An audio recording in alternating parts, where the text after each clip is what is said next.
गुरुकुल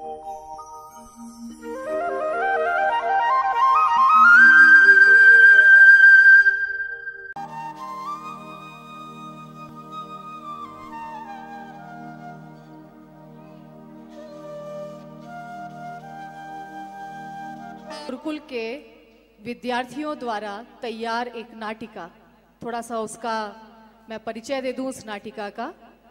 महाभारत का वो एक प्रसंग है जिसे यहाँ पर मंचित किया जाएगा। आप सोचिए कितनी महान संस्कृति में हम सभी का जन्म हुआ है। विश्व की किसी भी संस्कृति में माता पिता को भगवान का दर्जा नहीं दिया गया है, लेकिन हमारे यहाँ पर मातृदेवो भव पितृदेवो भव ये अवधारणा प्राचीन काल से, वैदिक काल से चली आ रही है। हमको किसी और की तरफ ज्ञान के लिए, विज्ञान के लिए, मार्गदर्शन के लिए देखने की जरूरत ही नहीं है। हम ऐसे विश्व गुरु भारत की संतान हैं, लेकिन दुर्भाग्य है कहीं ना कहीं कि हम अपनी ही संस्कृति का आदर, सम्मान और महिमा खो बैठे और दूसरों की ओर देखने लगे उनसे सीखने के लिए। हम सीखने के लिए हमारी संस्कृति में पर्याप्त चीजें हैं, दूसरे किसी संस्कृति से हमको कुछ भी सीखने की जरूरत नहीं है। तो अब मैं आमंत्रित करती हूँ संत श्री आशाराम जी गुरुकुल इंदौर के विद्यार्थियों को यहाँ पर नाटक जो कि महाभारत का एक प्रसंग है उसका मंचन करने के लिए। आप सभी लोग आनंद लीजिए। के वन पर्व का एक प्रसंग है। कौशिक नाम से प्रसिद्ध एक ब्राह्मण थे। वे संपूर्ण द्विजातियों में श्रेष्ठ समझे जाते थे। वे वेदाध्यासी, तपस्या के धनी एवं धर्मात्मा थे। एक दिन की बात है, वे किसी वृक्ष के नीचे बैठकर वेद पाठ कर रहे थे।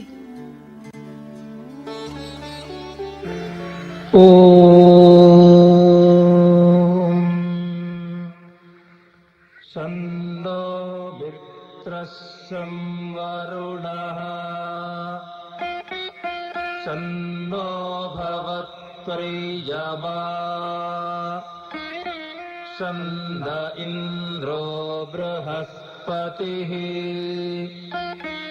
छन्दो विष्णुरुक्रमः नमो ब्रह्मणे नमस्ते वायो त्वमेव प्रत्यक्षं ब्रह्मासि त्वमेव प्रत्यक्षं ब्रह्म वदिष्यामि। उसी वृक्ष के ऊपर एक बगुली छिपी बैठी।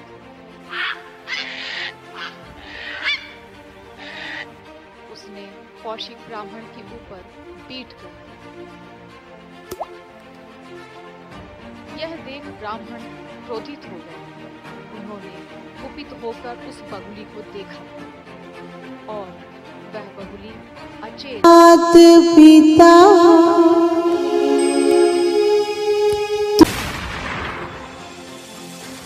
यह देख ब्राह्मण का हृदय दया से भर गया और उन्हें अपने क्रोध पर पश्चाताप होने लगा। वे ब्राह्मण शोक करते हुए कहने लगे, अकार्ये कृत्वान अस्मि रोषराग बलात् कृतः। अर्थात ओह, आज क्रोध और आसक्ति के कारण मैंने यह अनुचित कर डाला। इस प्रकार बार बार पछताकर वह ब्राह्मण गांव में भिक्षा के लिए गए। किसी घर के आगे उन्होंने आवाज दी, भिक्षाम दे, भिक्षाम दे। भीतर से किसी स्त्री ने उत्तर दिया, ठहरो, अभी आती हूँ। असल में वह घर की मालकिन थी जो जूठे बर्तन मांज रही थी। ज्यों ही बर्तन साफ करके निवृत्त हुई, त्यों ही सहसा उसके पति देव घर पर आ गए। वह भूख से अत्यंत पीड़ित थे। सुशीला, सुशीला। जी स्वामी, अभी आई। बहुत भूख लगी है सुशीला, मुझे शीघ्र ही भोजन दे दो। स्वामी आइए, हाथ पैर धो लीजिए, मैं अभी भोजन परोसती हूँ। आप आसन ग्रहण कीजिए।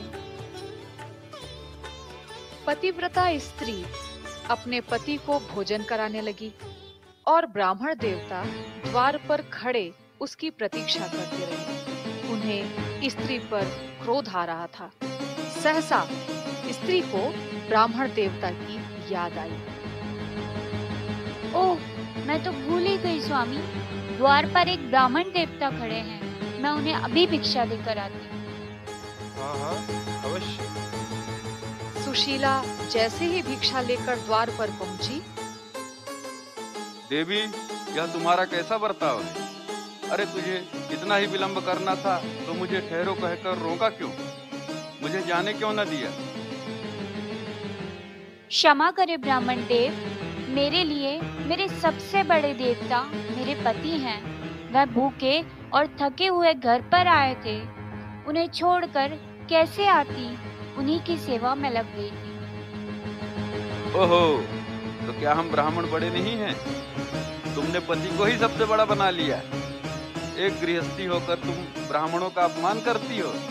अरे, इंद्र भी इन ब्राह्मणों के आगे सिर झुकाते हैं, फिर मनुष्यों की तो बात ही क्या है। घमंडी स्त्री, ब्राह्मण चाहे तो इस पृथ्वी को भी जलाकर भस्म कर सकते हैं। तपोधन, क्रोध ना करें। मैं कोई बबूली नहीं हूँ जो तुम्हारी इस क्रोध भरी दृष्टि से जल जाऊंगी। आप इस तरह कुपित होकर मेरा क्या कर लेंगे? मैं ब्राह्मणों का अपमान नहीं करती। आप मेरे अपराध को क्षमा करें। मेरे लिए तो पति देवता हैं और पति सेवा ही धर्म।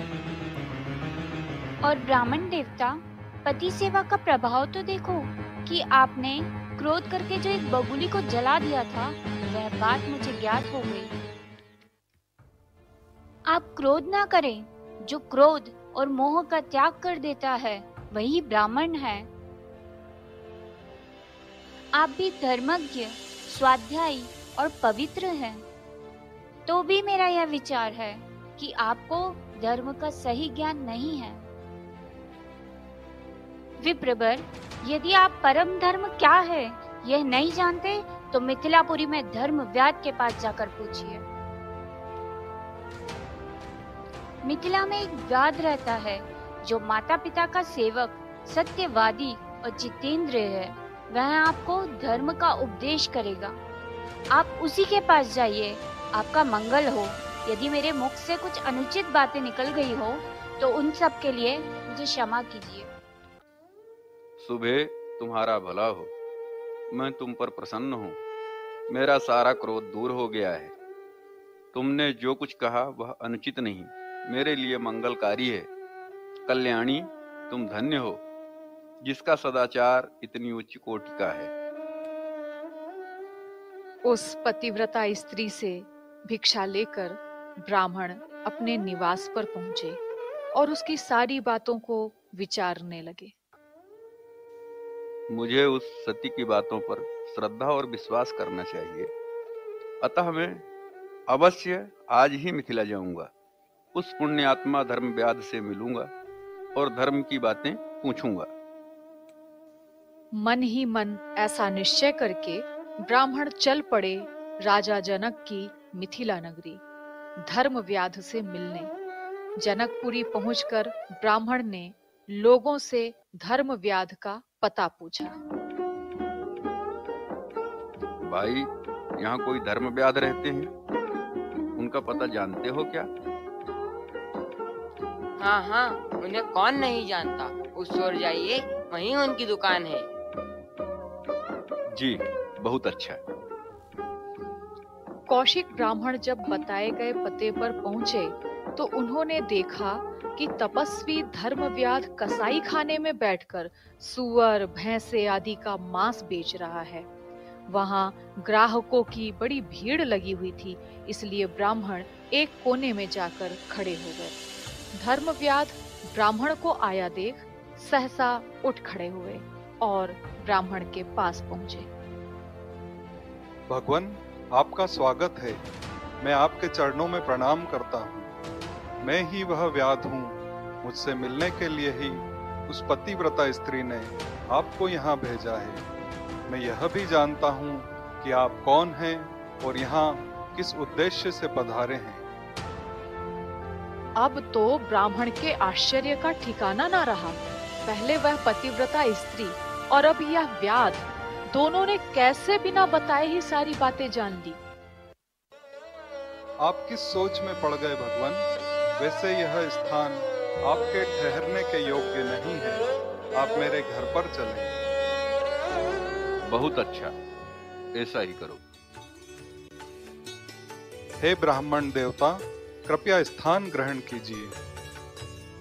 धर्मव्याध जी, यह मांस बेचने का कार्य आपके योग्य नहीं है। मुझे तो आपके इस कार्य से घोर संताप हो रहा है। हे ब्राह्मण देवता, यह काम मेरे बाप दादा के समय से होता चला आ रहा है। मैं अपने धर्म का ही पालन कर रहा हूँ। भगवान ने जो काम मेरे लिए प्रस्तुत किया है उसी का पालन करता हुआ मैं अपने बूढ़े माता पिता की सेवा करता हूँ। मैं स्वयं किसी जीव की हिंसा नहीं करता। दूसरों के मारे हुए सूअर और भैंसों का मांस बेचता हूँ। मैं स्वयं मांस भी नहीं खाता। अतः आप मुझ पर क्रोध न करें। इसके बाद ब्राह्मण देवता ने धर्मव्याध से धर्म संबंधित अनेकों प्रश्न किए, जिसका उत्तर धर्मव्याध जी ने बड़ी सूक्ष्मता से दिया। महाभारत के वन पर्व के अध्याय 206 से 215 तक इसका वर्णन मिलता है। धर्मव्याध जी के धर्म विषयक अति सूक्ष्म और गहन ज्ञान को देखकर कौशिक ब्राह्मण आश्चर्य से भर गए थे। अतः आखिर उन्होंने पूछ ही लिया। तात, मांस बेचने जैसा कर्म करते हुए भी धर्म का मर्म आपको कैसे ज्ञात हुआ? मैं इतनी दूर से आया, क्यों आया, कैसे आया, यह सब भी आपने बिना बोले ही जान लिया। आपके जीवन में ऐसा क्या है जिससे आपको यह सिद्धियां मिली? आपकी दृष्टि में सर्वोपरि धर्म क्या है? हे ब्राह्मण देव, मेरा जो सर्वोपरि धर्म है जिससे मुझे यह सारी सिद्धियां प्राप्त हुई है, आइए अब उसका भी दर्शन कर लीजिए। ये हैं मेरे सर्वोपरि देवता, मेरे भगवान, मेरे माता पिता। बेटा उठो उठो, तुम तो धर्म के जाता हो। हम दोनों तुम्हारे सेवा से बहुत प्रसन्न हैं। तुम दीर्घायु हो। तुम्हारी सेवा से हम इस घर में ऐसे रहते हैं मानो देवलोक में रहते हो। देवताओं में तुम्हारे लिए हम दोनों के सिवा और कोई देवता नहीं। तुम हमें ही देवता मानते हो। यह ब्राह्मण देवता कौन है? पिताजी, ये कौशिक ब्राह्मण हैं। दूर देश से मुझसे मिलने के लिए आए हैं। आइए आइए, अपना स्थान ग्रहण कीजिए। आपके दर्शन से हम कृतार्थ हैं। धन्यवाद, मैं भी आपके दर्शनों से कृतार्थ हुआ। ब्राह्मण देव, ये माता पिता ही मेरे प्रधान देवता हैं। जो कुछ देवताओं के लिए करना चाहिए वह मैं इनके लिए करता हूँ। जैसे पूरे संसार के लिए इंद्र आदि 33 प्रकार के देवता पूजनीय हैं, उसी प्रकार मेरे लिए ये दोनों बूढ़े माता पिता ही पूजनीय हैं। ये माता पिता ही मेरे सर्वश्रेष्ठ देवता हैं। मेरा शरीर, मेरे प्राण, मेरी पत्नी, मेरे पुत्र और सब कुछ इन्हीं की सेवा के लिए है। मैं सब प्रकार से इन्हें ही संतुष्ट रखता हूँ। माता पिता की सेवा ही मेरी तपस्या है। इस तपस्या का प्रभाव तो देखिए, मुझे यह दिव्य दृष्टि प्राप्त हो गई है। ब्राह्मण, आप मेरी बात सुनिए। आपके लिए जो हितकर है मैं वही बात बताऊंगा। हे द्विज श्रेष्ठ, आपने अपने माता पिता की उपेक्षा की है। उन दोनों की आज्ञा लिए बिना ही वेद अध्ययन करने के लिए आप घर से निकल पड़े। आपके द्वारा यह बड़ा अनुचित कार्य हुआ है। आपके शोक से वे दोनों बूढ़े तपस्वी माता पिता अंधे हो गए हैं। आप उन्हें प्रसन्न करने के लिए घर जाइए। ऐसा करने से आपका धर्म नष्ट नहीं होगा, परंतु माता पिता को संतुष्ट न करने के कारण आपका यह सारा धर्म और व्रत व्यर्थ हो जाएगा। अतः शीघ्र जाकर उन दोनों को प्रसन्न कीजिए, उनकी सेवा कीजिए।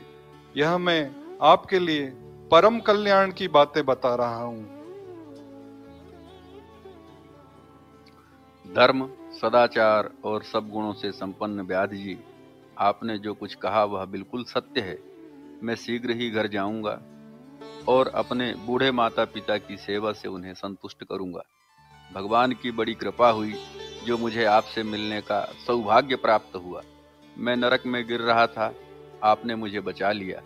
मैं आपके कहे अनुसार माता पिता की सेवा करूंगा। माँ बाप की कमी को कोई बांट नहीं सकता और ईश्वर भी उनके आशीषों को काट नहीं सकता। विश्व में किसी भी देवता का स्थान दूजा है। माँ बाप की सेवा ही सबसे बड़ी पूजा है। वो खुश नसीब है माँ बाप जिनके साथ होते हैं, क्योंकि माँ बाप के आशीषों के हजारों हाथ होते हैं।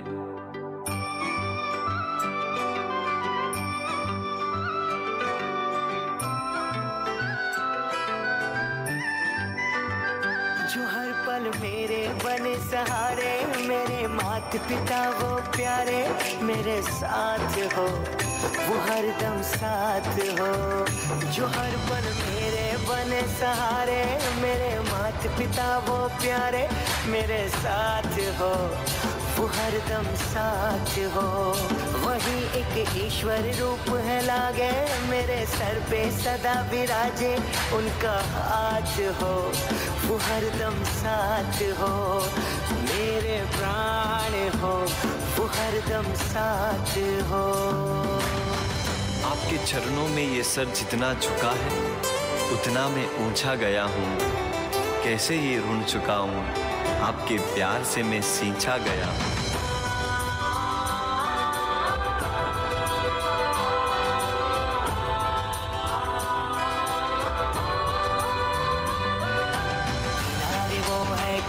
भंवर में सदा ही वो है जीवन सफर में, जहाँ की सारी अपार दौलत नहीं है कुछ भी सिवाय उनके। त्वमेव माता पिता त्वमेव, त्वमेव बंधो सखा त्वमेव, स्वयं त्वमेव परम त्वमेव, सदैव त्वमेव अभय त्वमेव, सदैव त्वमेव अभय त्वमेव। मात पिता अंबर से ऊंचे, पर ये सर है झुकता नीचे उनके सामने आसमान में। जो हर पल मेरे बने सहारे, मेरे मात पिता वो प्यारे मेरे साथ हो, वो हरदम साथ हो। मेरे प्राण हो, वो हरदम साथ हो।